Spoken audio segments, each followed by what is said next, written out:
मकर का अर्थ होता है मगरमच्छ। इसके अभ्यास में शरीर की आकृति मगरमच्छ की भांति ही बन जाती है। मकर आसन के अभ्यास के ऊपर एक वीडियो पहले बनाया जा चुका है और आज इस वीडियो में हम मकर आसन की दूसरी विधि का अभ्यास करेंगे। मकर आसन को शिथिलीकरण आसनों की श्रेणी में रखा गया है।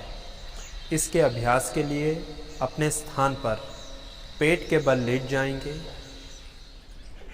पेट के बल लेटने के बाद दोनों पैरों को मिला लेंगे, एड़ियां मिली हुई और पंजे बाहर की ओर।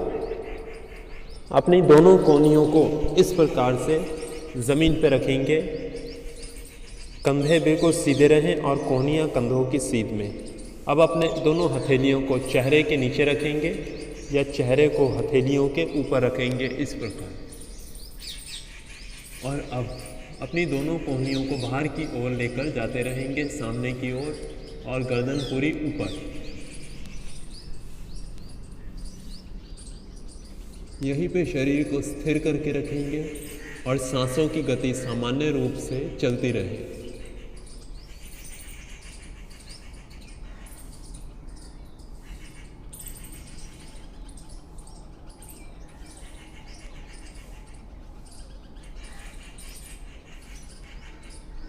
धीरे धीरे कोहनियों को अंदर लेकर आएंगे। दाएं हाथ को ज़मीन पे रखेंगे, बाएं हाथ को ज़मीन पे रखेंगे और ठुड्डी को वापस ज़मीन पे नीचे ले आएंगे। 2 से लेकर 8 मिनट तक सामान्य रूप से इसका अभ्यास किया जा सकता है। अभ्यास में शरीर को बिल्कुल ढीला छोड़ते जाएंगे और पूरे अभ्यास के दौरान सांसों की गति सामान्य रूप से ही चलती रहेगी। इस आसन में सारे खिंचाव को अनुभव करेंगे, छाती पे और गले पे। इसका अभ्यास व्यायाम, सूर्य नमस्कार, आसनों और अन्य अभ्यासों के बाद अंतिम में करें, जिससे शरीर को आराम की अनुभूति हो सके और पूरा शरीर शिथिल हो सके। अब चर्चा करते हैं इस आसन से होने वाले लाभों के संदर्भ में। तो इसका अभ्यास शिथिलीकरण की आसनों की श्रेणी में रखा गया है। उसी के अनुसार इसका अभ्यास हमारे शरीर को शिथिलता, कोमलता और आराम की अनुभूति कराता है। आसन, व्यायाम, सूर्य नमस्कार और अन्य गतिविधियों के बाद यदि इसका अभ्यास किया जाए तो मांसपेशियों को आराम की अनुभूति होती है, रक्त का संचालन भली प्रकार से हो पाता है और पूरा शरीर अपने स्वाभाविक स्वरूप में आ पाता है। पीठ दर्द, गर्दन दर्द, कंधों में जकड़न, स्लिप डिस्क ऐसी समस्याओं में इसके अभ्यास से लाभ मिलता है। तंत्रिका तंत्र पर इसका सकारात्मक प्रभाव पड़ता है।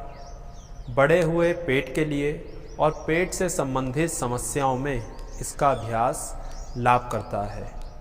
इसके अभ्यास में शरीर का सारा भार या दबाव पेट और पेट के आंतरिक अंगों पर पड़ता है, जिसके परिणाम स्वरूप गैस, एसिडिटी, भोजन का पाचन न होना, बार बार पेट में दर्द होना या पेट ठीक से साफ न होना, इन प्रकार की समस्याओं में लाभ मिलता है और बढ़े हुए पेट को कम करने के लिए भी इसका अभ्यास सहायता करता है।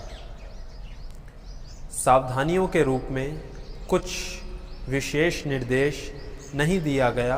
लगभग हर व्यक्ति ही इसका अभ्यास कर सकता है। यदि पेट से संबंधित कोई बहुत ही गंभीर रोग हो या उस स्थिति में जब चिकित्सक ने पेट से संबंधित समस्याओं के चलते पेट के बल लेटने को या सोने को मना किया हो, उस स्थिति में इस आसन का अभ्यास ना करें। इसी प्रकार की और वीडियो नियमित रूप से देखने के लिए स्क्रीन पर दिख रहे लोगों पर दबाकर चैनल को सब्सक्राइब करें और हमें अपना स्नेह दें। धन्यवाद।